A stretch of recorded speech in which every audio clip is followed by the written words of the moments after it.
Pues bueno, estábamos hablando aquí algo sobre la cuestión de la autorrealización íntima del ser. Voy a darles una plática, conviene para que ustedes la graben ahí y la lleven. Todos los hermanos, todos la puedan llevar. Bueno, vamos a comenzar después con una plática. ¿Ya está listo todo esto? Está bien, para que lo graben, ¿no?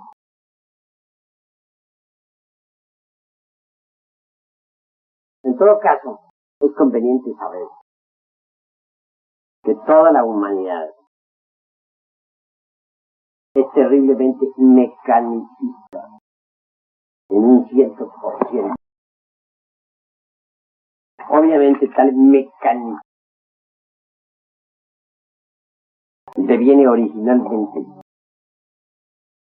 de ese satélite que gira alrededor de nuestra Tierra, que se llama Luna. Necesitamos nosotros libertarnos de la vida puramente automática, mecánica. Y es posible libertarnos si creamos dentro de nosotros mismos una luna de tipo psicológico. Bien, es cierto que podemos crear tal luna. Lo importante sería eliminar de nuestra personalidad humana todos esos elementos pesados, torpes, que la controlan. Quiero referirme en forma enfática a los agregados psíquicos del orgullo, del engreimiento,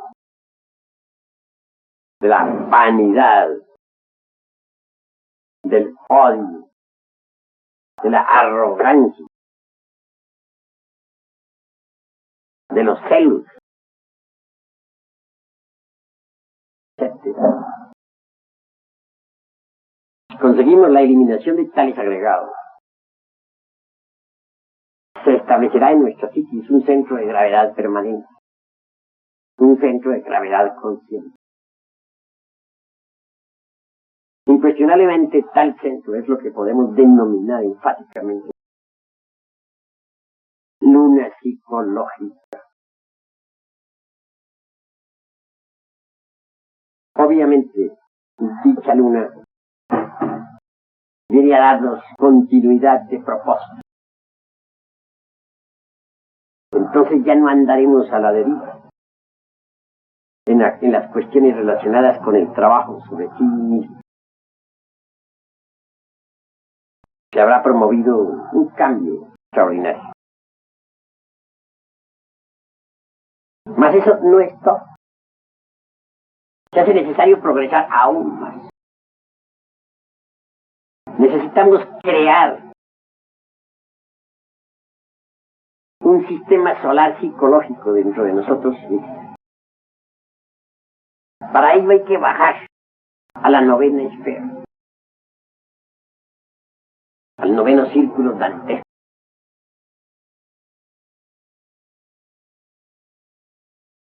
A la fragua encendida de Vulcano, que es el sexo. Incuestionablemente, cualquier creación dentro de sí mismos es posible mediante la sal, el azufre y el mercurio. Si uno quiere crear un sistema solar dentro de sí mismo, un sistema solar psicológico, claro, que le permita vivir libremente en todo el sistema solar, debe trabajar intensivamente con la sal, el azufre y el mercurio de los árboles. Esto implica, de hecho, grandes superesfuerzos. Hay que empezar por conocer un poquito de alquimia. Es necesario saber que el mercurio, del cual hablan todos los alquimistas, es el alma metálica del esperma sagrado. Hay que preparar esa alma metálica del esperma sagrado. Esto es cuestión de laboratorio. Si uno prepara el mercurio, ¿con qué va a hacer la gran obra? Para poder realizar la gran obra, pues debe preparar el mercurio de los sabios. ¿Y cómo prepararía el mercurio de los sabios? Mediante el secreto, un secretón de la alquimia. Se trata de un sencillo artificio que ustedes ya conocen. La conexión del lingam yoni y la eyaculación del ens seminis, porque dentro del ens seminis está todo el ens virtutis del fuego. Ese in situ, ese secreto, un secretor de la santa alquimia. En principio el mercurio es negro e inmundo. Es decir, en principio las aguas son negras. Cuando el alquimista comienza a trabajar, o mejor dijéramos cuando la pareja gnóstica comienza a trabajar, se le representa con el cuervo negro del alquimista, porque sus aguas mercuriales están negras. Dicen los alquimistas en forma muy simpática y simbólica que de entre esas aguas negras hay que sacar la gelatina blanca. Quiere decir que esas aguas negras deben transformarse, convertirse en aguas cristalinas, blancas, puras. ¿Es posible eso? Refinando el sacramento de la Iglesia de Roma. La palabra Roma colocada a la inversa significa amor. El sacramento de la Iglesia del amor es el sexo. Está en el sexo. Se refina el sacramento de la Iglesia de Roma, pues las aguas negras se tornan blancas. Y si se dice que en principio nos toca trabajar con el cuervo negro, porque necesitamos blanquear el cuervo, todo dice lo mismo. Volver las aguas negras en blancas, transformarlas mediante la refinación. El gran problema que estoy viendo de todos los hermanitos gnósticos, hombres y mujeres, de todos los matrimonios en general, que no se preocupan por refinar el sacramento de la Iglesia de Roma. Y están demorándose muchísimo en el despertar del Kundalini. Hay parejas que tienen 10 y 15 años trabajando en la novena esfera y todavía no han recibido el fuego. Eso no está correcto. El fuego hay que recibirlo rápidamente. Los culpables son esas mismas parejas, porque resulta que no refinan el sacramento de la Iglesia de Roma. Realizan la conexión del lingam yoni en forma, dijéramos, animal. La cópula química la procesan de forma demasiado brutal, animal. Las aguas continúan negras años y años y años enteros, y ahí se estancan. Se están estancando por ese motivo. Pero si se refina el sacramento de la Iglesia de Roma, y se hace el coito, como dijera San Agustín, una forma de la oración, las aguas negras se tornan blancas. Al llegar a ese estado, pues, se recibía en el Egipto sagrado la túnica de Ptah, o sea, de la castidad, túnica blanca, de lino blanco. Las aguas negras han sido simbolizadas, repito, con el cuervo negro, pero las aguas blancas han sido simbolizadas o alegorizadas, para hablar más tarde, con la blanca paloma del Espíritu Santo. Posteriormente hay que convertir las aguas blancas en amarillas, porque el verdadero color del mercurio es el amarillo. Por eso es que el planeta Mercurio lo representan siempre con el color amarillo. Mercurio de los sabios. Al llegar a ese estadio, se dice que las aguas se han convertido en el águila amarilla, o se les alegoriza con el agua águila amarilla. Las aguas amarillas reciben el azufre siempre. ¿Qué es el azufre? El azufre es el fuego luciférico, fuego sagrado. Ese azufre mezclado con el mercurio, más la sal sublimada que se levanta pues del fondo del vaso hermético, constituyen en sí mismos el vitriolo de los sabios. La palabra vitriolo vale la pena analizarla. Visitan interiorem interram rectificatur invenios occultus lapidum. Visita el interior de la tierra, que rectificando hallarás la piedra oculta. ¿Qué clase de piedra? La piedra filosofal. ¿Cuál piedra es esa? Piedra filosofal es el mismo carbunclo rojo. Es el crestos o magnesio interior, revestido con los cuerpos de oro. Es la piedra filosofal. Pero hay que rectificar entre las entrañas de la tierra, buscar entre ese vidrio líquido, flexible, maleable, para poder fabricar la piedra. De manera que una vez con el mercurio ya preparado, se puede crear los cuerpos existenciales superiores del Dios. En una octava superior está el mercurio, sirve para fabricar el cuerpo astral. En una segunda octava nos daría base para fabricar el cuerpo de la bestia. En una tercera octava podría darnos base para fabricar el cuerpo de la voluntad consciente, o cuerpo causal. Creados esos cuerpos, se reciben los principios anímicos, espirituales, o étnicos, búdicos, que nos convierte de hecho en hombre, en el sentido más completo de la palabra. Es decir, con tales cuerpos tenemos nosotros de hecho ya creado el sistema solar en miniatura dentro de nosotros mismos, aquí y ahora. Nos convertimos en un sistema solar en miniatura, microcósmico, para ser más exacto, microcósmico. Habremos creado el sistema solar psicológico, así como creamos la luna psicológica. Quien posee el sistema solar psicológico dentro de sí mismo es un hombre de verdad. Antes de poseer uno el sistema solar psicológico dentro de sí mismo, antes de haberlo creado, no es hombre. Aunque crea que lo es, no lo es. Es animal intelectual, pero no hombre. Los mejores sabios lo han dado a entender, pero no se atreven a decirlo. No se atreven por miedo. Temen. Temen al ridículo. Temen a la reacción de los demás. Sienten vergüenza. No lo dicen, lo dan a entender, pero nada más. A mí francamente me parece que hay que poner las cartas sobre la mesa. Y decir la verdad, con valor, cueste lo que cueste. Mientras uno no ha creado los cuerpos existenciales superiores dentro de sí mismo, no es hombre. Es animal intelectual. Hasta en las facultades de medicina se ha dicho.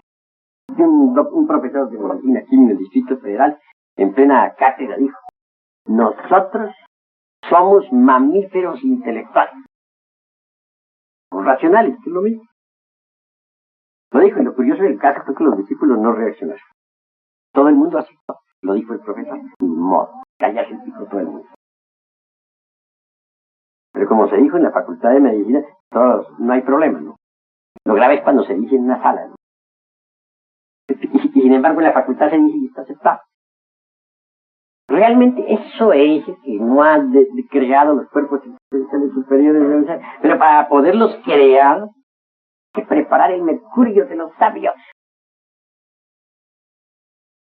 Así pues, una vez que uno ha creado un sistema solar psicológico dentro de sí mismo, y una luna psicológica, quiere avanzar un poco más, tiene que definirse. Se le presentan a uno dos caminos al llegar a ese estadio filosófico. El uno, la senda espiral nirvana. Es un trabajo bueno. La otra, la directa, camino directo, que lo conduce uno al absoluto. Es un trabajo superior. Muchos se definen por el camino espiral nirvana. Como sus frutos son menores, los sufrimientos también son menores. Quienes se definen por el camino directo sufren más, porque sus triunfos son mayores. Por lo tanto, el dolor es más tremendo. En cuanto a lo que me atañe, soy un caminante de la directa. Y la doctrina que enseño es la de la directa, para los que quieran ir por la directa. Que no quieran ir por la directa, pues lo lamento, porque habrá un punto en que todos tendrán que definirse. Los que siguen la espiral tendremos que decirles goodbye. Y los que seguimos la directa, pues vamos hacia el absoluto. Que te vaya bien. Pues claro. De manera que esa es la cruda realidad de los hechos. Ahora, la ventaja de los que seguimos la directa es que nos convertimos en hombres solares. Pero para convertirnos en hombres solares, tenemos que fabricar un sol psicológico dentro de nosotros mismos, aquí y ahora. Eso es obvio. El sol psicológico. Pero ¿cómo vamos a crear el sol psicológico dentro de sí mismos? Es posible crearlo. Pero mediante la eliminación del mercurio seco y del azufre arsenicado. ¿Y cuál es el mercurio seco? ¿Podría alguno de ustedes decirlo? ¿Podría alguno de ustedes contestarlo? Son los agregados. Correcto. Los agregados psíquicos están constituidos por el mercurio seco. En cuanto al azufre arsenicado, ¿qué dirías? Fuego sexual y negativo. Correcto. El fuego de los bajos infiernos atómicos del hombre. El fuego que deviene del abominable órgano articulador. Eso hay que eliminar. Si uno elimina los agregados psíquicos y el azufre arsenicado, fabrica oro. Oro de la mejor calidad. Oro más perfecto que el que exista en cualquier mina de la tierra. Claro, para que haya oro dentro de nosotros mismos, se necesita de un gran artífice, de un artista hermético. Quiero referirme en forma clara al antimonio. El antimonio no es meramente una sustancia como pretenden muchos. En alquimia el antimonio va más lejos. Es una de las partes autónomas y autoconscientes de nuestro propio ser, puesto que nuestro propio ser tiene muchas partes autónomas y autoconscientes. El antimonio es una de ellas. Es un alquimista. Esa parte trabaja activamente, fijando el oro en el mercurio. Ya dijimos que nuestros cuerpos están constituidos por mercurio azufrado, más un poco de sal sublimada. Pero fijar, pues, el oro en ese mercurio es lo importante. Ustedes saben muy bien la relación que existe siempre entre el oro y el mercurio en las minas. Hay oro, hay mercurio muy fecundo, donde se fija siempre el oro.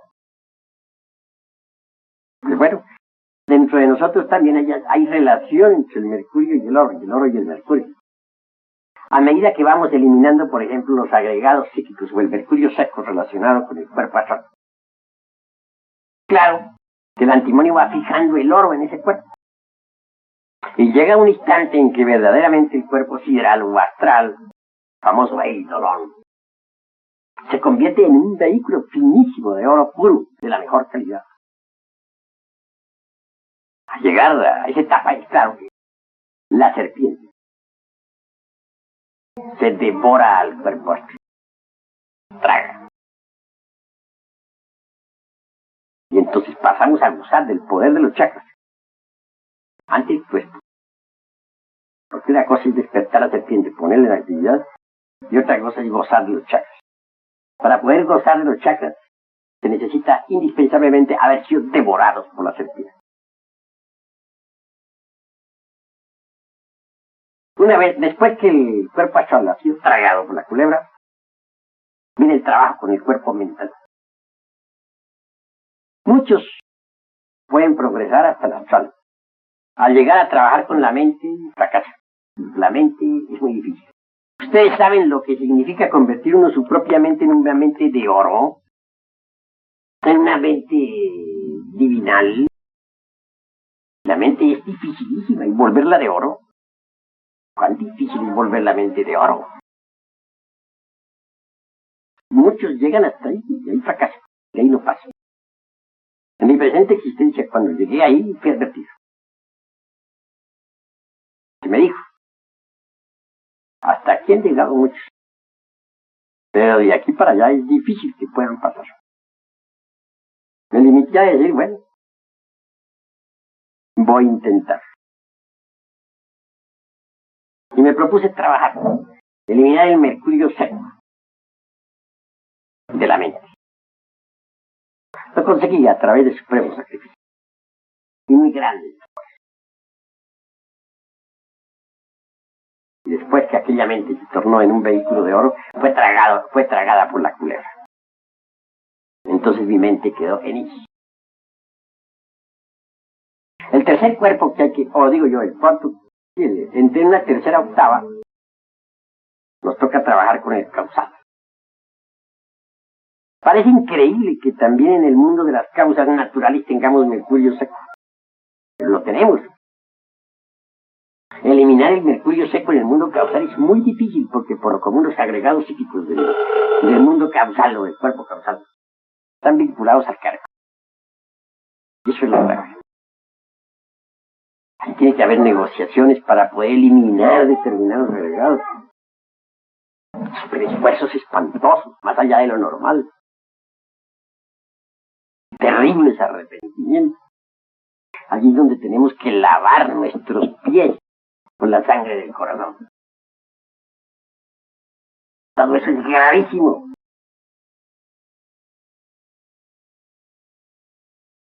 Nada. Cuando uno ha conseguido eliminar los agregados psíquicos del causal, ya el oro ha sido completamente fijado en el mismo. Y la serpiente puede devorarse. Es admitido en el mundo de las causas naturales como adepto calificado. Y es recibido, pues, en el templo del mundo causal como adepto calificado. Mucho más tarde, pues, habrá que elaborar con el buddhi, o el cuerpo búdico o intuicional, tan cantado por muchos autores. Se le denomina la Valquiria, la bella Sulamita, la esposa de Salomón, rey, la bella Helena de Troya, etc. Convertir aquel vehículo en un vehículo de oro no es tan fácil. Se trata de, para poder lograrlo, hay que eliminar todos aquellos átomos que fueron, dijéramos, deformados por nuestros errores. Cada átomo de esos implica una conciencia atómica diferente, deformada. Es decir, encontramos allí, dijéramos, inteligencias malignas. No propiamente en el buddhismo, sino en su contraparte por antonomasia.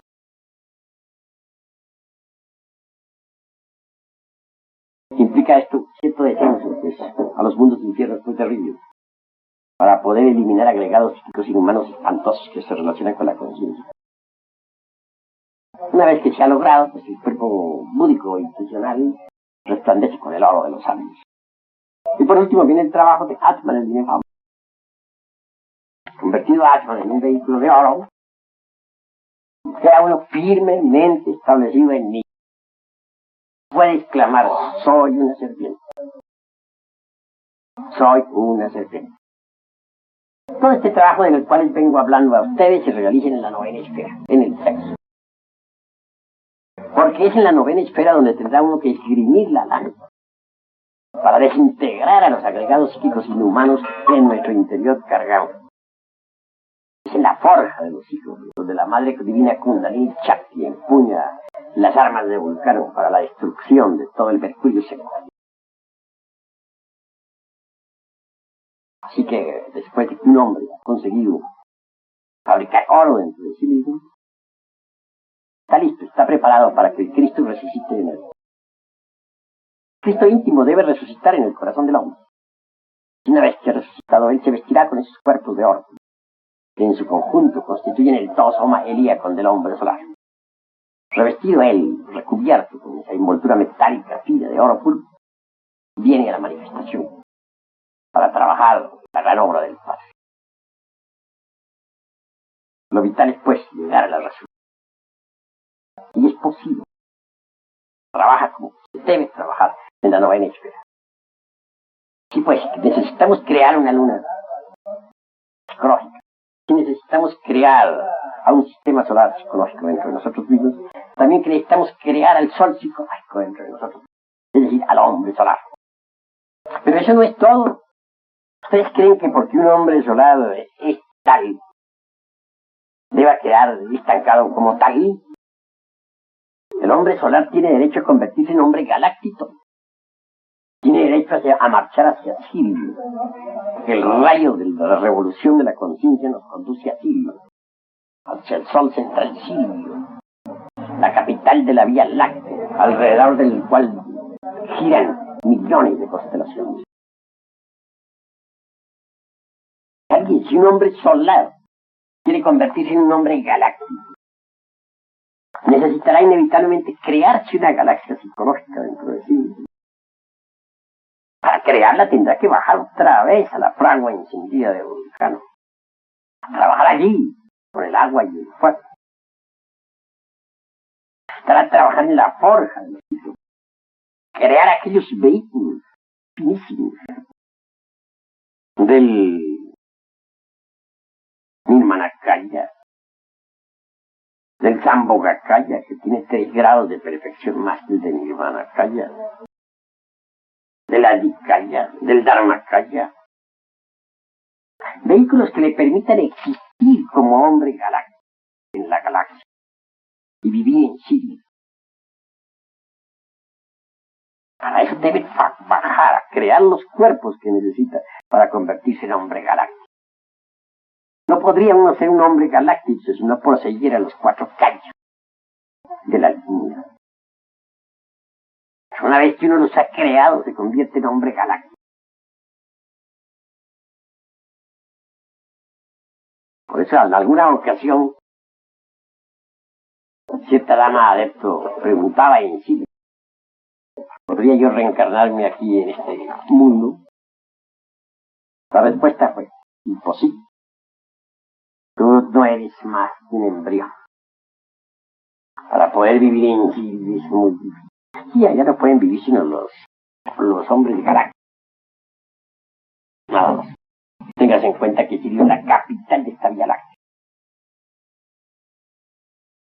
Ahora, los habitantes de Sirio, los hombres galácticos, para hablar más claro, ¿tendrían derecho a progresar algo más? Digo que sí. Tienen derecho a convertirse en hombres infinitos. Para tener derecho a ser hombres galácticos, tienen que crearse una galaxia psicológica. Así también para tener derecho a vivir todo el infinito que conocemos, el infinito que yo llamaría infinito de Einstein. Lo que él dijo, el infinito tiende a un límite, el espacio es curvo. Para tener derecho a vivir en este infinito en el cual existimos nosotros, se necesita crear un infinito psicológico, con nuevos vehículos apropiados. Para ello hay que bajar a la forja, a la fragua encendida de Vulcano. Entonces un hombre galáctico también está obligado a bajar a la 9ª esfera. Y quiere convertirse en un habitante de todo este infinito. Este infinito perceptible con los lentes más poderosos podrá tener un promedio, hablo de un promedio general, no detallado, de unas 100.000 galaxias. Cada galaxia con algunas 100.000 constelaciones. Es un promedio muy generalizado porque es imposible detallar. Pero en todo caso, para vivir, tener derecho a vivir en todo este infinito hay que crear los vehículos apropiados. Más allá de este infinito hay un espacio vacío, y más allá de este espacio vacío se abre otro infinito. En la Pistisofía esto tiene se habla de los varios firmamentos. Y Chua-Ben Pandira pudo penetrar en otros firmamentos. Es decir, otros infinitos. Los varios infinitos tienen documentación esotérica. Son los varios firmamentos de la Pistisofía. Habla. ¿Qué tiene que ver con los aeones? Bueno, esto ya trasciende el estado de los simples aeones. Los aeones fundamentales son 13. Por debajo de los aeones está pues la región sumergida, ¿no? Dijéramos el mundo de Plutón, Tártaro. Más allá del aeón 13 está el eterno Padre Cósmico Común. No, pero separémonos por un momento de los aeones y pensemos en los valles infinitos. Admite una matemática. Y con el número 8 acostado a la horizontal adicionamos, nos da el siguiente resultado. Infinito más infinito es igual a infinito. O infinito menos infinito es igual a infinito. O infinito multiplicado por infinito es igual a infinito. O infinito dividido por infinito y resulta infinito. Admite las 4 operaciones y las admite sumas, restos, multiplicaciones y divisiones de infinitos. Maestro, ¿esto tiene que ver entonces con los 7 cosmos? No. No, estamos hablando de los varios infinitos exclusivamente. De manera que esos varios infinitos pueden existir gracias al infinito, que todo lo sustenta. Pero si dijéramos, un hombre que ha creado el infinito psicológico y que puede vivir libremente en cualquier mundo de este infinito, ser rey y señor en cualquier mundo de este infinito, desear pasar al siguiente infinito, necesitaría bajar a la forja de los otros, a crear en su constitución íntima las condiciones necesarias para poder perecer en los infinitos. Así que cada vez que uno intente entrar en un nuevo firmamento, debe descender a la fragua encendida del volcán. Es la cruda realidad de los hechos. Cada vez que intente subir un nuevo nivel, dijéramos, pasar a un nuevo nivel más elevado, debe bajar a la fragua encendida del volcán. Y la entrada al absoluto, ¿no? Bueno, el padre es el que viene a definir eso, no el hijo. Por ejemplo, en cuanto a mí, también, de buena gana quisiera ir directo al seno del eterno Padre Cósmico común, es decir, al absoluto, el seno de la omnimisericordiosa, de la infinitud que todo lo sustenta. Pero, ¿podría yo acaso definirme en eso? Es obvio que no, porque el que manda es el Padre, no yo. Él es un cosmocrata, es el regente del planeta Marte. ¿Podría yo ir a mandarlo ahí? Decirle, señor, yo me voy para el absoluto, tú quédate. Él me diría, muchacho grosero, o que me faltas al respeto. Con justa razón, sabrás lo que va a hacer. Uno no puede mandar al padre. El anciano de los días, el viejo de los siglos, sabe lo que es. A nosotros nos queda más remedio que inclinarnos reverentes ante la voluntad del Padre. Es la cruda realidad del lo que él diga. ¿Qué podemos nosotros decir? Él es el que manda. Es la parte superior del ser. ¿Cómo podríamos nosotros mandarlo a él? Así que los que seguimos el camino de los cosmocratores, pues no nos queda más remedio que ir de firmamento en firmamento. Sí, maestro. Y con las 12 horas de Apolonio, o 13, son 12 o 13, son trabajos también. ¿13 qué? Horas de Apolonio. Bueno, las horas de Apolonio son 12. Los 12 aeones. Pero quien quiera pasar al 13 aeón, tiene que dejar el cuerpo físico. Entonces no podrá ya servir a la humanidad. Vivirá en el aeón 13, que es la región de Atara, hablando en puro sánscrito, preparándose para entrar en el absoluto inmanifestado. Pero si uno quiere servir a la humanidad, debe quedarse en el aeón 12. Eso es obvio. Y en ese aeón 12 donde se dan todos los infinitos. Pues cada infinito tiene sus aeones. De manera que nuestro infinito tiene sus 12 aeones, 13 también. El siguiente infinito tiene también sus propios 12 aeones, 13 también. Cada infinito tiene sus aeones. ¿Verdad que nosotros estamos muy lejos? Pues realmente nos encontramos demasiado lejos del sagrado sol absoluto. Apenas así llegan las radiaciones aquí del sagrado sol absoluto. La luna que tenemos que crear, esa luna psicológica, no está, diremos, no es un factor negativo la situación nuestra lunar. Pues hoy por hoy somos entes mecánicos, gobernados por los rayos de la luna. Hahnemann puso un principio básico. Similian similibus curantor. Lo símil con lo símil se cura. Si el animal intelectual equivocadamente llamado hombre depende estrictamente de la luna. Es una criatura lunar. Quiere libertarse de la luna, crearse dentro de sí mismo una luna psicológica. para que se cumpla el principio de Hahnemann. Después de eso, dará el siguiente paso: la creación del sistema solar psicológico. Luego continuará con la creación del Sol psicológico. Mucho más tarde con la galaxia psicológica. Por último, con el infinito psicológico. Al llegar a esas alturas tendrá que definirse entre entrar en el seno del eterno Padre Cósmico Común o pasar al siguiente infinito. Eso es siempre que si el Padre lo quiere. Y el Padre lo quiere, porque nosotros no podemos mandar al Padre. Ahora, si el Padre nos ha puesto en este camino a todos nosotros, para que trabajemos sobre sí mismos, para que logremos pues la autorrealización íntima del ser. Pero hay que hacer creación. También hay que eliminar lo que no sirve. Hay que eliminar todo el mercurio y el azufre escénico. Cada vez que se baja la forja de los ciclos, ¿se baja con la misma técnica o con distintas técnicas? El fundamento de todo el trabajo de la gran obra está en ese sencillo artificio que constituye el secretum secretorum de la alquimia. En esa simple fórmula, conexión del Linga y Yang, sin derramar jamás el vaso de Hermes Trismegisto, el 3 veces grande dios Ibis de Thoth. Ahí es donde está la fórmula. Esa es la fórmula en todo el cosmos.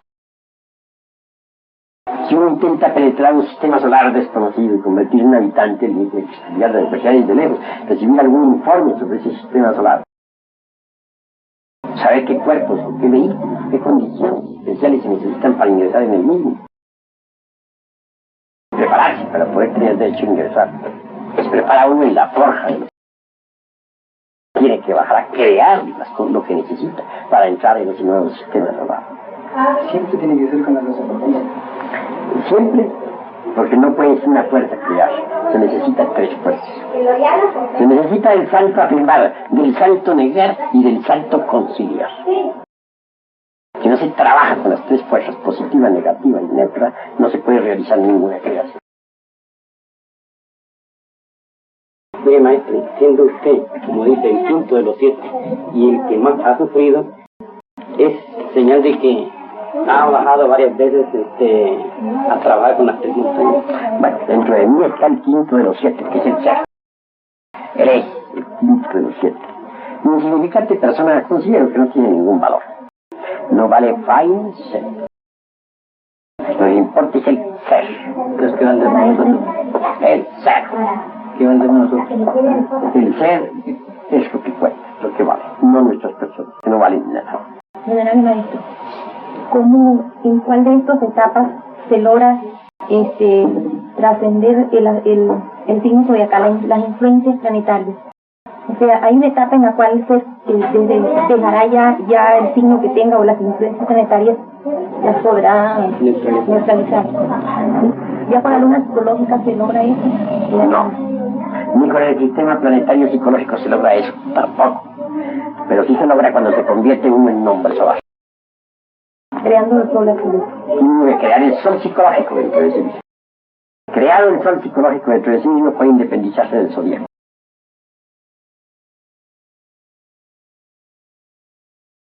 Se refiere al zodiaco del sistema primero. Se refiere a todo el sistema solar, a todo el sistema zodiacal en que vivimos, porque el sistema zodiacal en que vivimos nosotros es como una gran matriz dentro de la cual se gestan muchos sistemas solares. Si uno quiere libertarse de ese zodiaco, necesita independizarse, y solamente se puede independizar mediante la creación del hombre solar. El hombre solar es rey del zodiaco, puede gobernar todo el zodiaco. Pero para poder independizar del mundo del zodiaco, debe crear dentro de sí el sol psicológico. Y si se quiere ir más lejos, tiene que convertirse ya en un hombre galáctico. Uno no podría convertirse en un hombre galáctico si no crea la galaxia psicológica dentro de sí mismo. Tiene que crear vehículos nuevos.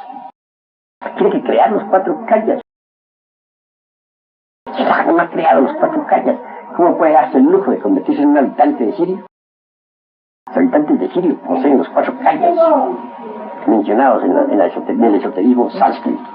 Venerable maestro, nos quiero declarar de una forma más asequible qué suponen los 4 kayas en sí, a nuestro entendimiento. Son 4 vehículos de orden superior. Por ejemplo, el de Nirmanakaya es el que ha renunciado al nirvana por amor a la humanidad. Después de muchos nirvanas ganados y perdidos por amor a la humanidad, dice la Lavad, se gana el derecho a vivir en un mundo de supernirvánica felicidad. El de Sambhogakaya tiene 3 grados más de perfección que el de Nirmanakaya. Mucho más allá del Sambhogakaya, que tiene 3 grados más de perfección, está pues el de Adhikaya. Es un vehículo pues, de inteligencia, un vehículo de genialidad. Y mucho más allá de la Adhikaya está el de Dharmakaya, de recompensa, premio total. Quien ha llegado a esas alturas, de hecho, puede vivir en toda la galaxia. Ha creado la galaxia psicológica dentro de sí mismo. Muy agradecido, venerable. De manera que, hermanos, hay grados y grados. Pero sí les digo una gran verdad. Si uno elimina todo el mercurio seco que se lleva en el interior, es decir, los agregados inhumanos que en nuestro interior cargamos, se fracasará lamentablemente. Se convertiría uno, de hecho, pues, en un Hanasmussen con doble centro de gravedad. En un fracaso cósmico, un aborto de la Madre Divina Kundalini. Uno necesita eliminar todos los agregados psíquicos que personifican a nuestros errores. En tanto no lo haya hecho, tendrá que vivir en estado de inconsciencia. Bodhisattva caído, es Hanasmussen. De hecho que sí, porque tiene doble centro de gravedad. El uno es el del Bodhisattva, en sí mismo. El otro es el del ego. Luego entonces posee el doble centro de gravedad. Y va mal. Maestro, ¿puedo hacer una pregunta? Sí, en el trabajo de la forja, de los ciclos, el complemento, cuando uno se ha casado, diremos así, un poco mecánicamente, ¿cuál es la situación cuando se ingresa en este camino, en este sendero, y no hay un complemento perfecto o aproximado, no sé cómo decir? ¿Qué se puede hacer? ¿O qué se debe hacer? Pero realmente, el matrimonio mecanicista es el platillo del día. Pues toda la tierra está llena de matrimonios mecanicistas. Pero si se ingresa, hay que tornarse consciente. Hay que comprender primero que todo es la doctrina. Comprenderla a fondo, mediante el estudio y la reflexión. Ahora, perdonar un momentito, maestro. Pues, para ver. Ahora, si no se complementa bien la pareja, si no se entienden bien, pues hay que tratar de arreglárselas como se pueda. Como se puede con la que uno no se entiende. ¿Qué vamos a hacer? Uno no podría darle divorcio a una mujer que no le está haciendo ningún mal a uno. Si la mujer no le es infiel a un hombre, ¿por qué el hombre le va a pedir carta de divorcio? O viceversa, si el hombre no le está siendo infiel a la mujer, no la está. Si no está adulterando, ¿por qué viene ella a pedirle carta de divorcio? Solo por motivo de fornicación, de adulterio. Por causa de divorcio, ha dicho, es lícito darle a la mujer carta de divorcio. Por causa de divorcio. Motivo, y por ejemplo, es decir, adulterio, solo por esa causa sí se le puede dar carta de divorcio. Pero aquello es que porque no se entiende. He visto por ahí avisos, he visto anuncios muy curiosos. Una mujer se divorció del hombre por un solo motivo. Porque el hombre roncaba mucho. Por eso, porque al dormir roncaba demasiado. Detallitos insignificantes sirven hoy en día en la vida moderna para el divorcio. Total que en vista de eso, debemos ser reflexivos. Sí, muchos me escriben a mí diciéndome, muchas mujeres, que el marido de ellas no les da, que sí les da, que les golpea, que no les golpea. En fin, 50.000 cosas por el estilo, ¿no? Y muchos hombres me dicen qué hacen con esa mujer que no la pueden querer ya porque es de muy mal genio, porque les pelea mucho, porque no les atiende la comida, en fin, muchas cosas. ¿Ustedes creen, mis estimables hermanos, que esas gentes están aprovechando el tiempo? Entiendo que están mal aprovechando el tiempo. En la vida práctica es el gimnasio psicológico donde nosotros debemos autodescubrirnos. Un hombre que se queja de su mujer, siendo gnóstico, su mujer tiene mal carácter, se queja de los defectos de ella en general. ¿Creen ustedes que está preparado realmente para la autorrealización íntima del ser? Al contrario, mientras más difícil es el ambiente de hogar, especialmente, mejor es como gimnasio psicológico. Es precisamente en medio de las dificultades psicológicas donde nosotros podemos autodescubrirnos. Qué bonito es el momento en el que lo está uno insultando a la mujer, poner uno cuidado a ver qué parte del ser de uno, de qué parte del ego está reaccionando. A veces el yo de la autoimportancia se siente molesto. A veces el yo del egoísmo blasfema y protesta. Vale la pena ese gimnasio psicológico. Formidable. Pues no debe ser motivo de negocio. Ahora, queda un problemita. Es un problemazo. El del trabajo incide en la novena esfera. La cuestión sexual. Hay mujeres que no quieren el trabajo en la novena esfera por nada de la vida, que lo odian. Es gravísimo, gravísimo, gravísimo. No quedaría sin una sola salida. Trabajar con ese tipo de mujer sin hablarle de gnosis jamás. Ni de activismo. Pues no quiere ni hablar sobre eso. Odia eso, pues ¿para qué se le habla sobre eso? No tiene caso. No decirle una palabra. Tendría que volverse el marido ahí una especie de artista. Porque no quedaría más remedio. Simular que está en una conexión profana. Hasta simular que ha derramado el vaso de Hermes sin derramarlo. No es volverse un cómico, ¿no? Durante el trabajo. Y si el caso es a la inversa, se trata de que es el marido el que no quiere la doctrina, el que no quiere transmutar, y la pobre mujer si quiere transmutar, pues tendrá que hacer lo mismo, volverse un artista. Llevar la corriente al hombre, hacerle creer que sí, que ella está fornicando y no está. Con su mente echará los mantras, y hará todos sus trabajos interiormente sin decir una palabra. No le queda más. Pero si a pesar de todo eso el hombre resultase demasiado astuto en ese caso, ¿qué haría la pobre mujer? O si la mujer resultase muy astuta para el hombre, ¿qué haría el pobre hombre?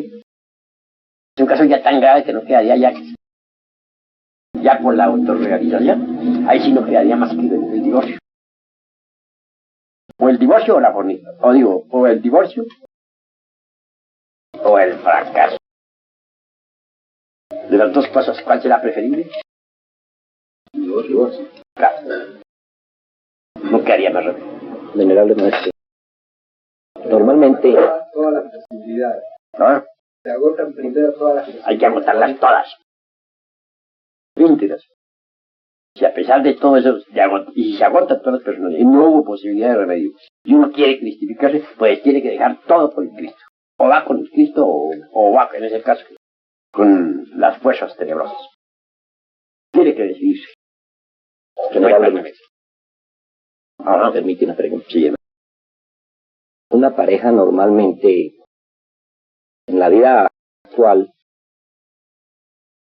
a los 60 años el hombre y la mujer, en su condición normal actual, desempeñan la gran obra lo mismo que la desempeñarían potencialmente a los 50 años o a los 40. Bueno, eso depende, ¿sabes? Depende. Hay hombres que a los 60 años apenas sí pueden mascar el agua, ¿sabes? Ya, no, es decir, ya, pues, no pueden hacer la gran obra. Pero hay hombres que a los 60 años están comenzando a vivir. tienen una gran potencia sexual. ¿En qué está la diferencia de los unos y de los otros? Pues sencillamente que aquel que ha despilfarrado sus energías creadoras, que las ha malgastado en las fornicaciones y adulterios, llegar a los 60 años es un impotente, inevitablemente. Pero si un hombre ha ahorrado la totalidad de sus energías durante toda su vida, a los 60 años está nuevecito. Y entonces, en el caso de la mujer, En el caso de la mujer se da lo mismo. Hay mujeres que a los 60 años ya claudicaron. Y hay mujeres que a los 60 años todavía tienen fortaleza y energía. ¿Y la menopausia no influye en esto, maestro? Pues bueno, yo he visto casos de multitud de casos de mujeres que han pasado por la menopausia. Después de haber pasado por la menopausia, siguen su vida sexual normal. Pasan su edad crítica, después siguen normal. Pueden realizar su trabajo perfectamente. Perfectamente. Al no producir ya la hormona femenina después de la menopausia no hay problema. No, no producirá la hormona femenina, pero sí están en la actividad las energías sexuales. Las energías del tercer Son rojo. las que hay que cristalizar. En cambio, mujeres de la edad de los 40 ya claudican porque abusaron del sexo. Y eso cabe una pregunta, maestro. Sí, cabe la pregunta. Mujeres que abusaron del sexo pues llegan a cierta edad y ya sus órganos sexuales se atrofian. O vienen distintas enfermedades, anomalías, desarreglos y ya no pueden trabajar aunque quieran trabajar. Perdón. No, ya que venía relacionado, perdón, excuse. Las personas que han tenido una operación por distintas razones, pero siguen trabajando con su energía sexual, o sea, que no tienen los órganos. Porque eso hay una duda que se ha planteado con un misionero, que ha dicho categóricamente, no voy a nombrar su misionero, que la persona que ha sufrido la amputación de su órgano sexual no tiene ninguna posibilidad de trabajo. Fácil, hermanos. Fácil, bendiciones. Fácil. Sigan, hermanos. Pues voy a decirles a ustedes una gran verdad, aplicable a los dos sexos. Si a un hombre lo vuelven eunuco, ese hombre ya no puede trabajar, no en espera. ¿Cómo haría para trabajar? Si a una mujer también le extirpan sus ovarios, ¿en qué situación quedaría? ¿No es en la misma de un eunuco? ¿Puede acaso un eunuco, sea macho o hembra, trabajar con la energía creadora del tercer logos? Obviamente no es posible. En ese caso, pues a la mujer no le queda más remedio que a trabajar sobre la disolución del ego hasta donde le sea posible. Aprovechar el tiempo para que en la futura existencia nazca más consciente y poder continuar en su trabajo. Es la realidad de los hechos. Esa pregunta es... venerable maestro, en ese mismo orden, hay ciertas interpretaciones que no se conciben claramente en relación al estado homosexual. ¿Nos quiere usted definir eso de una manera radical? Un homosexual declarado o una lesbiana declarada tiene la posibilidad de recuperarse aún trabajando en la obra, la posibilidad, la potencialidad. La respuesta es un poco dolorosa. Ustedes han conocido, algunos de ustedes alguna vez en la vida, a un homosexual perfectamente regenerado.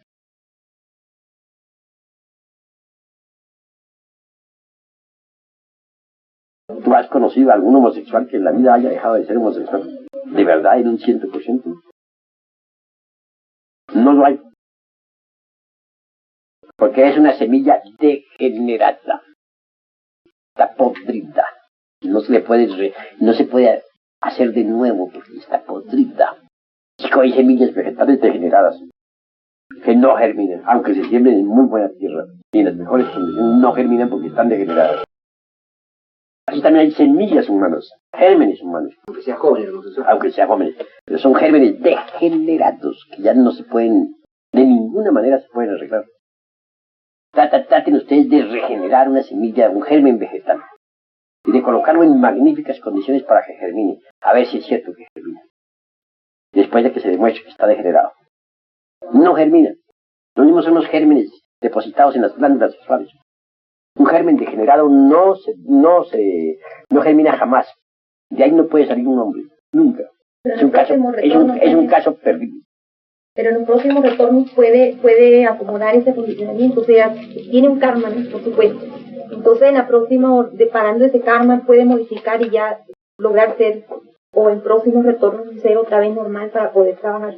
Podría va en involución completa. Podría darse, claro. Tal vez mediante un gran arrepentimiento y un gran dolor en futura existencia tuviera un cuerpo muy normal. Puede haber pasado por un gran dolor. Yo tengo una amiga psicóloga, ella se ha dedicado a tratar homosexuales para ver si puede regenerar, y en su larga vida de experiencia como psicóloga nunca han conseguido es completamente imposible. Son semillas degeneradas. A ver, a tu amiga, dile que no pierda su tiempo tontamente. Eso es imposible. Semilla degenerada está degenerada. En la pregunta que él hace, que si el muchacho es joven, quiere decir que él ya viene degenerado de vidas anteriores. Degenerado. Y esa degeneración se debe a los abusos sexuales. Si un individuo abusa del sexo, puede venir en una nueva existencia ya degenerado, con un germen degenerado, por el abuso. Normalmente los infrasexuales del homosexualismo y del lesbianismo ingresan en la involución sumergida de los mundos espirituales. Muy raros son los casos en que mediante un supremo dolor se arrepientan y en una nueva existencia nazcan en un vehículo normal. Son muy raros. Se pueden contar con los dedos de la mano y sobran dedos. Generalmente la posibilidad de regenerar. O sea, no existe la posibilidad de un individuo sexual que, por ejemplo, dándose cuenta en base a su anhelo espiritual, empieza a trabajar correctamente con el sexo, etcétera. O con el conocimiento de la noche, por ejemplo, un homosexual que tenga un conocimiento no, y que se da cuenta, bueno, que de todo su error. Entonces que empieza a trabajar totalmente al revés de como trabajaba. Puede haber algo de regeneración sobre esa degeneración. Hay posibilidad. Hasta ahora, mejor dicho, yo pensé mucho y a veces estuve de acuerdo con tu concepto. Podría suceder ese caso de que se regenerara. Pero a través del tiempo he venido viendo a algunos homosexuales que ingresaron al movimiento gnóstico. Nunca se regeneraron. Jamás. Ni aún con el conocimiento. Hubo un homosexual se arrepintió en pleno templo, que juró, que firmó y hasta juró con sangre no volver a ser homosexual. No cumplió su juramento. Y aún estando dentro de la gnosis, y se le dijo que tomara mujer para que se regenerara, nunca la tomó. Y ya debe estar a estas horas de la vida ya un hombre viejo, continúa siendo homosexual. De manera que está visto hasta la saciedad que no se regenera. Hay 10 personas del cerebro que no les funcionan. Pues es un germen degenerado, esto. Venerable maestro, se puede pensar que una humanidad, en el estado de nuestra humanidad actual, si tuviese tiempo, por leyes de ciclos de cierre de razas, terminaría toda en homosexual. Gracias. ¿Cómo es? Vale decir, mejor. La humanidad actual, en el proceso de la fornicación, iríamos al homosexualismo si no se atravesase antes un ciclo que corte la existencia de esa humanidad. Pues así. Tengas en cuenta las estadísticas. En Estados Unidos y en Inglaterra, por ejemplo, donde ya pues es terrible el porcentaje de homosexuales y de lesbianas. Espantoso. Hasta tal punto que en Inglaterra ya está legalizado el homosexualismo. Ya se casan los homosexuales entre ellos. Y las lesbianas. De manera que, al paso que va la humanidad, si no viniera una gran catástrofe. Terminaría casi toda convertida pues en homosexuales y lesbianas. La degeneración es espantosa. Es doloroso decirlo, pero es la verdad. Esta humanidad fracasó. Y nosotros estamos luchando por tratar de formar un ejército para poder formar una nueva raza, porque esta ya no tiene remedio. Esta raza es un caso perdido. Estamos haciendo labor en gran escala, luchando, sacar lo poco que sirva, es relativamente poco, para que sirva y que pueda servir de núcleo para la futura grande. ¿Aumenta la perversidad cuando la humanidad fracasa? O sea que se va más rápidamente la vida. Claro, se vuelve cada vez más perversa y cínica además. Esta humanidad llegó a un cinismo despamparante, espantoso. Y ya no importa, por ejemplo, la palabra asesinato, por ejemplo, ya no es óbice para decir los homicidas, que son tantos, la tienen como una palabra y nada más. Dicen ellos, vivo o muerto, pero nada más. O se vive o se muere y nada más. Homicidio es una palabra inventada que no tiene la menor importancia.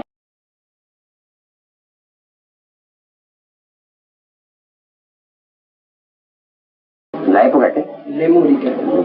Bueno, al final, siempre toda humanidad está degenerada. Por ejemplo, la Lemuria tuvo 7 subrazas.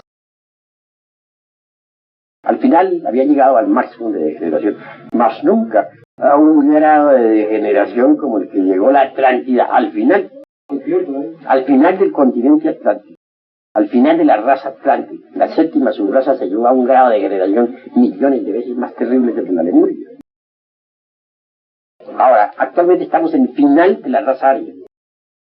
Y en este preciso momento la degeneración es millones de veces aún más pavorosa que la degeneración del Atlántico. Se va por grados. Cada raza tiene 7 subrazas. Y en la última subraza se llega al máximo de degeneración. Por ejemplo, raza polar, final se llegó a la degeneración. Raza hiperbórea, al final se llegó al grado de la degeneración. Raza lemúrica, final de generación. Raza atlante, final de generación. Estamos en la 5ª raza, final de generación. Actualmente es pues mucho más densa y más terrible la degeneración. Ahora, ¿eso es debido a la ley del eterno retorno? ¿La ley de recurrencia? Bueno, se debe a las espiras y recurrencia. Retorno y recurrencia, pero en esto juega la espiral gran papel. Cada una de las 5 razas, dijéramos, las 5 razas están escalonadas. Desde la raza superior, que es la primera, hasta la 5ª. Como un edificio de 5 pisos. Actualmente estamos en el 5º piso. El 5º piso inferior, la planta baja. Por ejemplo, investiguemos Lemuria. Me propuse investigar Lemuria. La investigué en los registros acáchicos de la naturaleza. Las memorias acáchicas. Por efecto, pedí el permiso al padre, antes que todo, para hacer la investigación esotérica. Conseguí sacar, mediante las invocaciones tántricas, a la Lemuria de entre sus archivos acáchicos. Sacar, dijéramos, sus memorias. O para hablar en un lenguaje más esoterista, diríamos,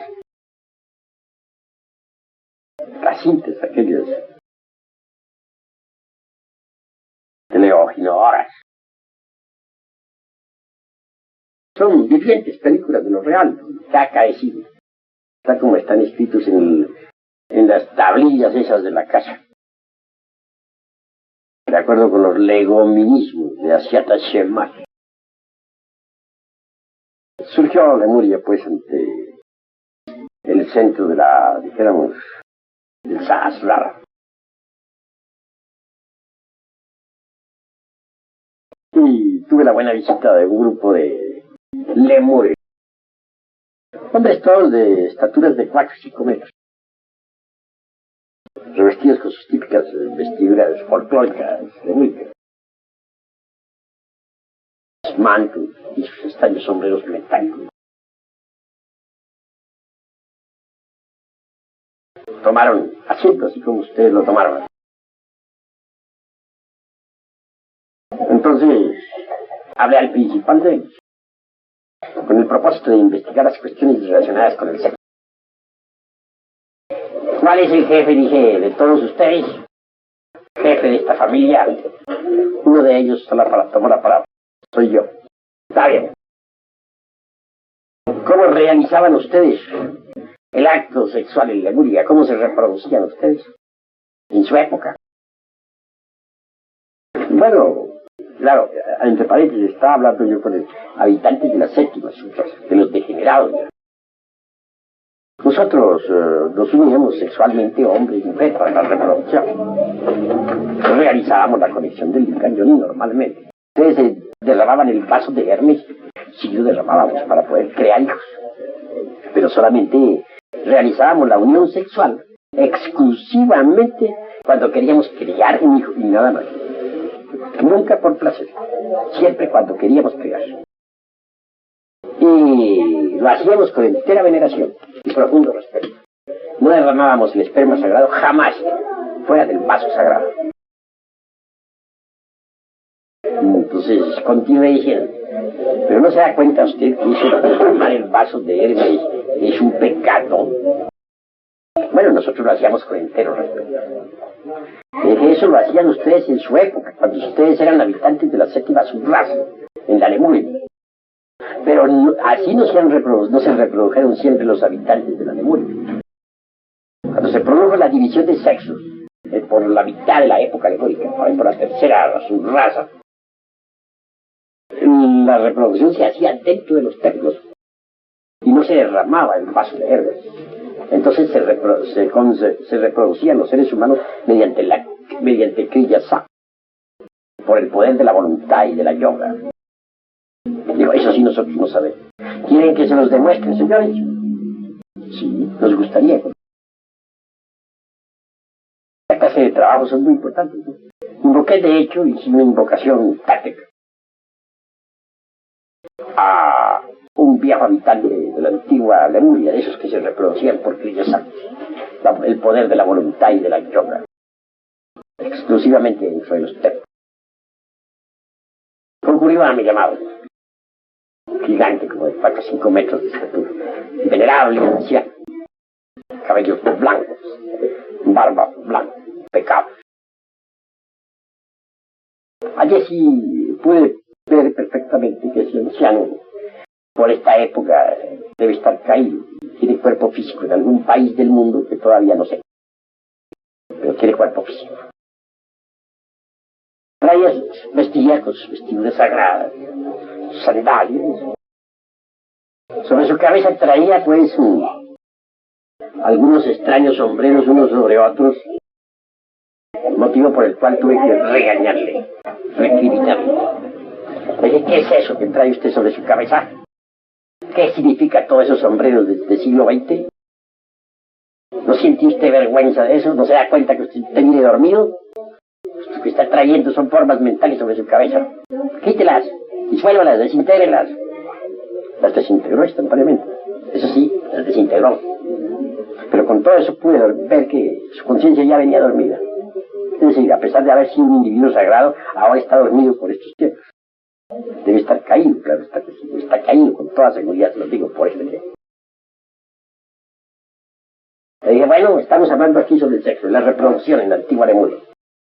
Dé testimonio usted aquí en este recinto sobre el modo de reproducción del antiguo continente.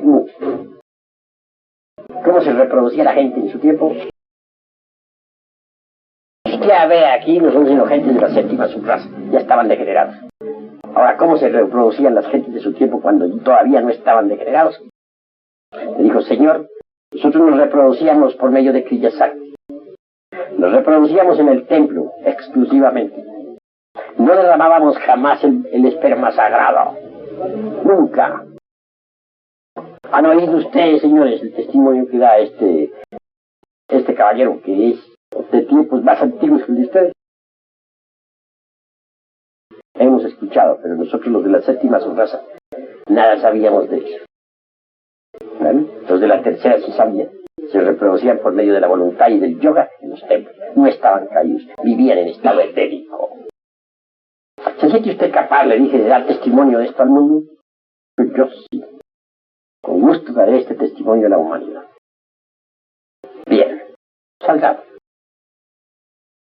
Entonces en los registros arcáicos de la naturaleza también se proyecta, pues, dijéramos, las 5 razas en forma escalonada. Obviamente hubo necesidad de apelar a un simbolismo para representar este edificio del logos del universo.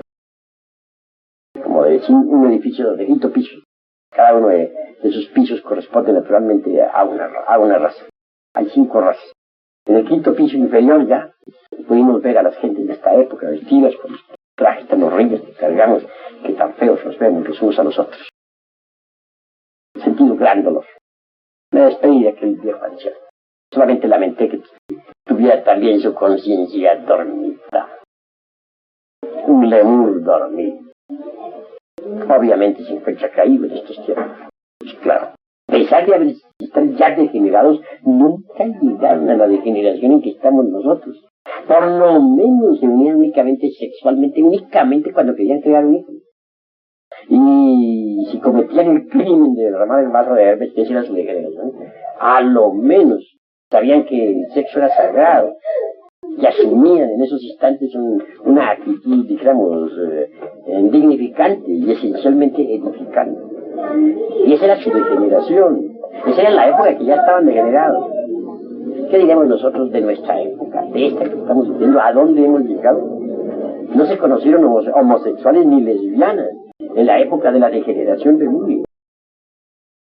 Nadie hubiera cometido el crimen del lesbianismo o del homosexualismo. Y sin embargo ya estaban degenerados, fueron destruidos. Destruidos por el fuego y el agua. Ahora, ¿qué diremos de nuestra época? Cada raza tiene 7 subrazas. Nuestra raza, por ejemplo, tuvo una época gloriosa. Fue durante la primera raza. Y ahora la gente todavía había vuelto al camino de la regeneración, y había inocencia, y había belleza. Después vino la edad de plata, después la edad de cobre, y ahora estamos en la edad de hierro. Porque realmente el viaje de una raza no dura más tiempo que lo que dure el viaje del sistema solar alrededor del cinturón zodiacal. Ese viaje es conocido como el año sideral, así como existe el año meramente terrestre, que es el tiempo que dura la Tierra y ya alrededor del Sol, 365 días con fracciones de minutos y segundos. Así también existe el gran año sideral. Es un año enorme, durante el cual hay una raza. Y así como también existen las 4 estaciones en nuestro año terrestre: primavera, verano, otoño e invierno. Así también existen 4 estaciones en el gran año sideral. Primavera, la edad de oro.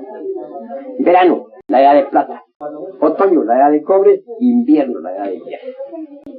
Siempre que se llega al invierno, la edad de hierro, viene un cataclismo que lo trae Hercólogos. Ahora estamos en la edad de hierro y el cataclismo ya viene. Hercólogos ya está de viaje hacia otro.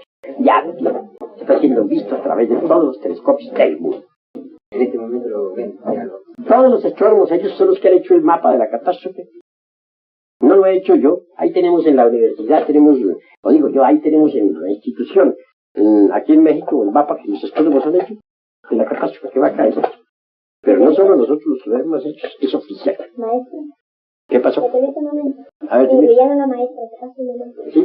Van a perdonar el monstruo. Está bien. Voy para allá. Muchas gracias. Platicamos aquí. Todo lo que nos hable. Ya vengo. A ver a dónde se lleva.